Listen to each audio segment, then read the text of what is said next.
within legal departments, I've seen dashboard purposes fall into one of these four high-level categories that you see here. So the first is comparisons, a snapshot sort of view that compares performance or certain metrics across different entities like law firms or maybe other vendors, or comparing high exposure matters or other like types of matters against each other. And then secondly, and this is a really common use of dashboards, by the way, it's this notion of providing one-stop shopping for finding information like where are we spending our money? Let's slice it by top firms, by the top matters.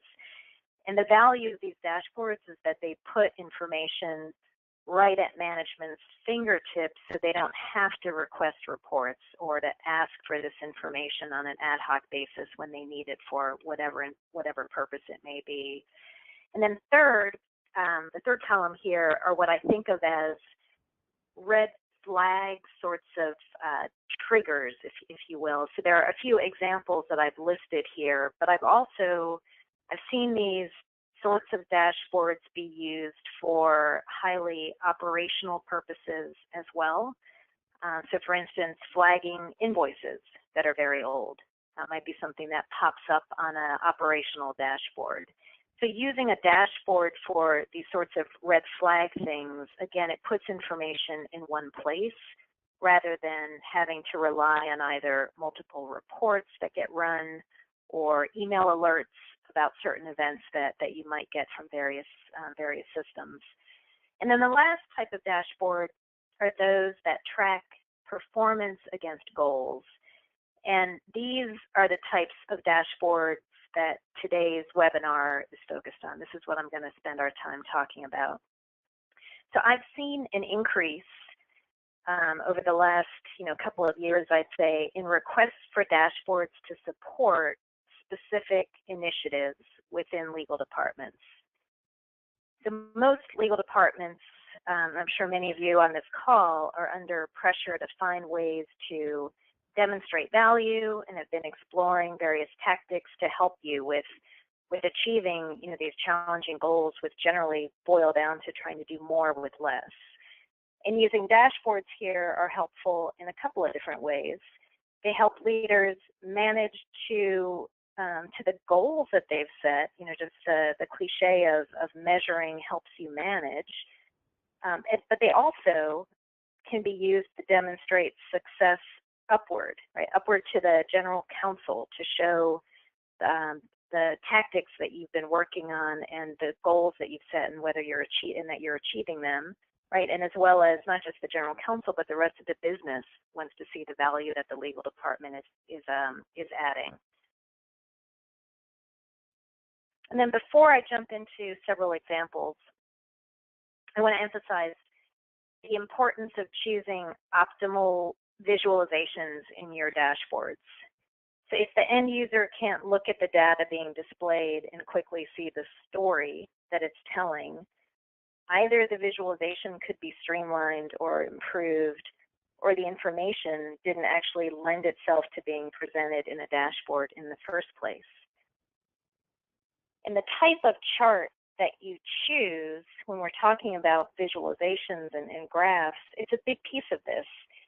There are definitely appropriate circumstances under which to use a bar chart versus a line chart or whatever type of chart it may be that you're thinking about. So just make sure that you think it through or consult with resources who understand how to optimally communicate information visually. Okay, so I'll move now to actual dashboard examples as I promised. And in each example that I share today, I'll frame the purpose of the dashboard in terms of, first of all, the overarching strategic objective of the legal department, then by the specific initiative that's being managed to help to achieve that objective, and then the goal that's been established in support of that initiative. So in this case, this is one that applies to virtually every legal department I've worked with. I think there are a few departments that are not under pressure to if not reduce costs, to manage their costs. So with this constant pressure on managing costs, and with most legal departments continuing to receive hourly bills for the majority of their legal work, having tighter management around those hourly rates makes a lot of sense. And so what I'm going to show you relates to one customer who is getting started in trying to more closely manage their rates. They developed a dashboard to help demonstrate trends around hourly rates. So I'm going to jump into CounselLink and actually do a demo now. So actually bear with me as I head over to the application itself and pull up this dashboard for you.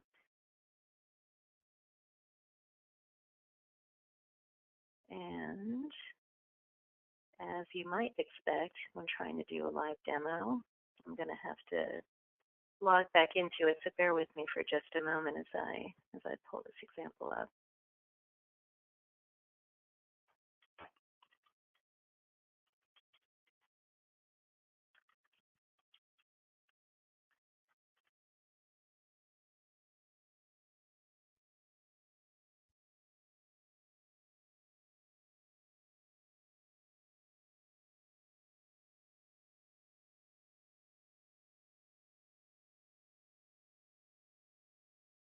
Okay, I apologize for that pause there.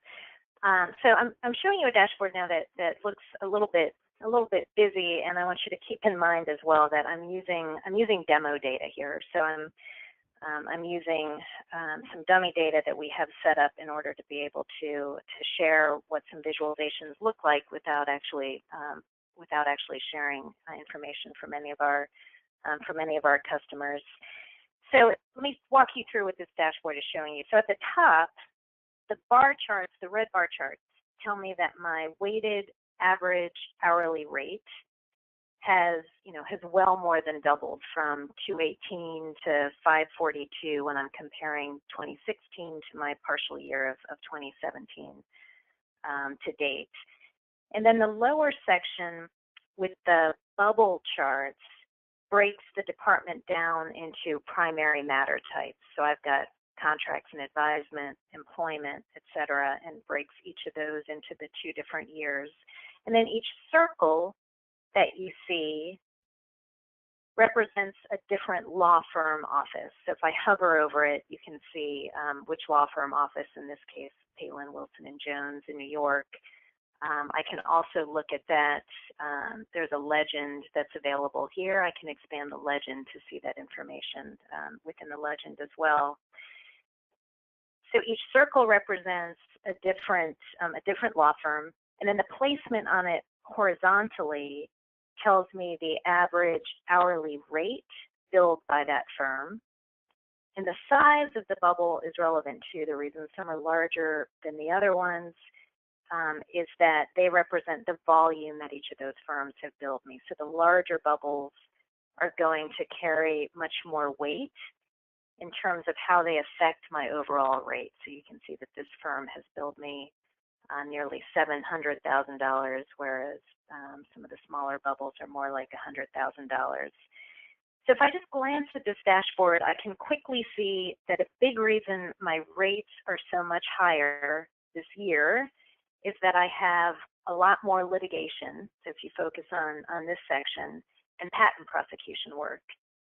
And those bubbles in 2017 are also more to the right of my chart, which means that the rates are also higher, especially if I look down here at patent prosecution, where I've got rates that are over $1,400 an hour coming from this one firm.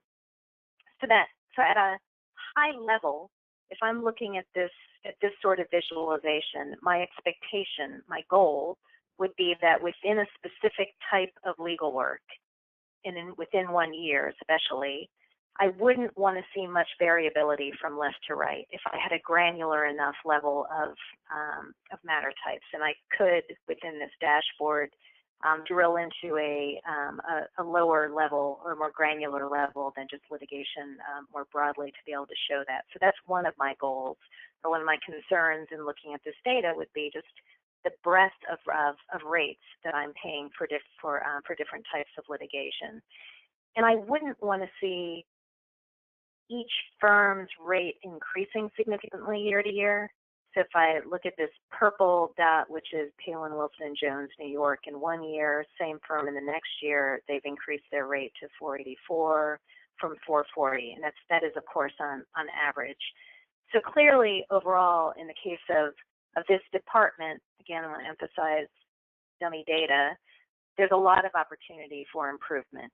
And if I click on one matter type, if I click on contracts and advisement, notice that the bar charts update to reflect the overall average rate for that type of work. So for instance, contracts advisement has increased from 202 to 256. So they're not one of the matter types that has suddenly had a big uptick in a particular type of work. But nonetheless, I am seeing an increase in the rates, and I can see the individual law firms that are driving those rates. And I could choose to drill into this particular type, so keep only contracts and advisement, and I might want to look at something like the individual timekeeper levels, right, to be able to see that it's not just a mix issue. My rate's not going up because I have more partners doing the work, but my associate rates have gone up for each of these firms. My partner rates have gone up for each of these firms as well. So now, as a senior manager in a legal department, I'm unlikely to use these drill down features that I just showed you. I recognize that, but even the picture that I started with gave me a lot of good information, that rates are up considerably, that it's largely driven by two types of legal works and a handful of firms. But somebody else in the department who was more operational and analytical would benefit from the ability to drill deeper into this sort of data to determine where there were opportunities to negotiate better fees. Right, I'll flip back over to the slides for a moment, but then I will be going back in to show you another example in a little less detail than that one in the interest of time. But this is a very different example now. So some legal departments keep a significant amount of their legal work in-house, and it's important for them to demonstrate to the business that they're responding effectively and in a timely manner to legal issues. So one initiative to support this goal would be to improve the basis under which matters are assigned to lawyers with the specific goal of balancing workload. So for this legal department, a matter-centric dashboard would be appropriate. And I think actually given our short amount of time here, I'm going to flip to a screenshot to demonstrate this particular dashboard rather than pulling it up for you within the application. So I'm showing you a screenshot of what a dashboard that would support this would look like. And in this dashboard, I have some of the self-service information that I referenced earlier, where I can quickly see how many active matters I have broken down by my internal offices on the left, and who they are assigned to, including the matter types that they break into on the right. Now, if I were in the application showing this to you, just as with that previous dashboard, as I hover over something, I'd see the detail. I could drill into it, expand into some other types of data as well. So, but this chart clearly shows me that my department's workload is very unbalanced. You know, again, not an actual corporation's data, but my department's workload very unbalanced with these two people, Alex Summers and John Johnson, having significantly more active matters on their plate. And you could link this dashboard together as well if I were in the application, so that if I were to click on a particular office, the matter contact information would update to reflect just that office.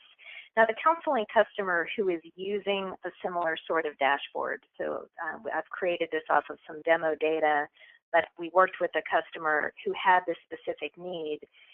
clearly they have results that aren't this skewed toward a couple of matter contexts, but they're also, the other thing they've done that helps them build a more meaningful dashboard is that they've assigned their internal matters different degrees of complexity. So as we all know, not every matter requires the same level of effort, so their breakdown is more meaningfully categorized into complexity of matter rather than just matter type. And then one other point I want to make about designing a dashboard is that you should try to anticipate additional questions or data points that might come up after viewing the dashboard. So in this case, I might want to know which specific matters Alex Summers is working on. You know, he has so many. What are they? Is there a reason that his expertise is needed? I could either drill to those matters right in the dashboard, or what we have set up in the dashboard is another tab that the user could toggle to be able to see an actual list of what those matters are. So just anticipating what those needs are and providing the user a means of finding them is critical to a good dashboard. Okay, I'll move to another example. And in this case, it relates to a preferred provider program, which we've seen many legal departments move toward, consolidating work to preferred providers to both leverage the firm's deep knowledge of their business and to help them negotiate or give them the leverage to negotiate lower fees. So I worked with one customer in particular who implemented a preferred provider program at the beginning of this year, the beginning of 2017, and they set this target that 80% of their outside counsel fees and also 80% of their matters should come from those particular firms. And this is a screenshot of their actual dashboard. Now in this case, it's not dummy data. The left-hand side displays the allocation of matters across law firms based on the number of matters, and the right-hand side is based on the percentage of spending. So the same concept, but one on the left, it's the count of the matters. On the right, it's the amount of the invoices that they've received. And each of the non-gray colors within each of the bars represents their 5 preferred providers. The gray section of each of the bars is the portion of work that's going to non-preferred providers. So this program, as I said, was just put in place at the beginning of the year. Clearly, there are still many ongoing matters from prior years that are assigned to other providers, hence the large portion of each bar that's in gray. But note on the bottom left, there are 3 tabs here. So I'm showing you the first tab of their dashboard, and it represents all active matters, but there is a second tab that represents just new matters that have been assigned to law firms this year. And as you might expect, if I flip to that tab, the results show a higher percentage assigned to preferred providers than what you see here for all active matters. And then to make this dashboard a truly useful management tool, the third tab shows the individual matters open this year that are not assigned to preferred providers, so that the general counsel can use that to follow up with each office leader to understand why a preferred provider wasn't selected for the matters that are on that list. Okay, now on to my fourth and final example here, but again, a very different sort of one. Managing diversity of outside counsel is a topic of growing importance to many legal departments and within our industry. Many legal departments, of course, have signed the pledge to ABA's Resolution 113 to help them improve diversity in the legal industry, and they are eager to have tools that will help support them, support their goals to get there. And for those legal departments who are just beginning their efforts in managing diversity, their initial objective is to obtain the data from their law firms. So this dashboard uses bar charts to show the portion of hours billed by diversity categories.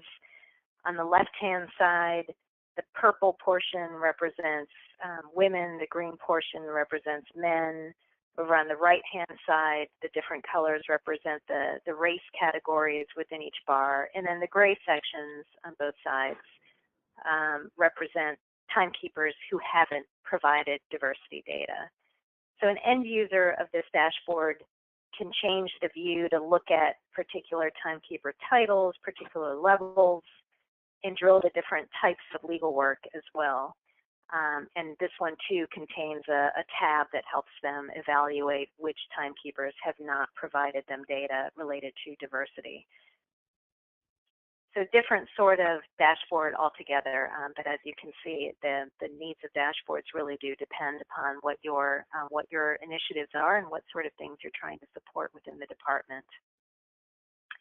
All right, I'm not going to go into these benefits because I think I've just shown them, right? I've listed some of these benefits within the last 10 or 15 minutes. I think you've seen these benefits, but I do want to just, as I'm wrapping up, touch on a couple of other points here. I realize that not all legal departments have the same initiatives planned, which is why I wanted to share a number of different examples. And as I said when I started, I hope you've thought about the various critical things your department might be managing, and that you can see that a management dashboard could help support your meeting goals. And maybe it's in one of these things that I've listed here.